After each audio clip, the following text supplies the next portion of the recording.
It's easier to groom a child because an adult always has a position of power over a child. I am Anthony Zankis. I am an expert in the fields of sexual violence, family violence, and trauma. It's really hard to just look at somebody and say that person's a predator. What you have to do is look at the behaviors and listen to the things that they say. We met before. It's hard to forget those eyes. Look at those eyes. Look at them. Can I own with just alone? Very clear warning signs are adults who ignore children's boundaries when it comes to touching, kissing, holding, or tickling.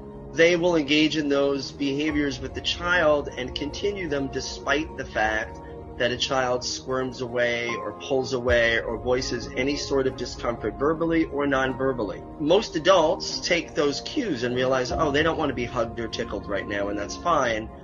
Sex offenders and predators just plow right through it.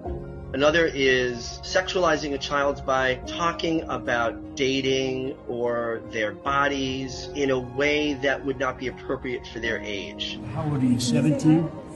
Oh, 6. You're turning 11. You're beautiful. Just remember, no dates till you're 30. No dates till you're 30 years old. In my field, we often say that child sex predators don't just groom children, they groom families and communities. Seeing these behaviors in an adult doesn't mean that adult is a predator or would ever harm a child. But what it does do is it sets that child up to grow up in a world where they view these violations of personal space as normal, and that's unacceptable.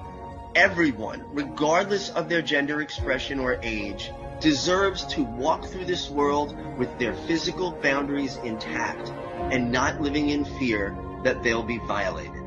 Offenders have depended on not only the silence of their victims, but our silence.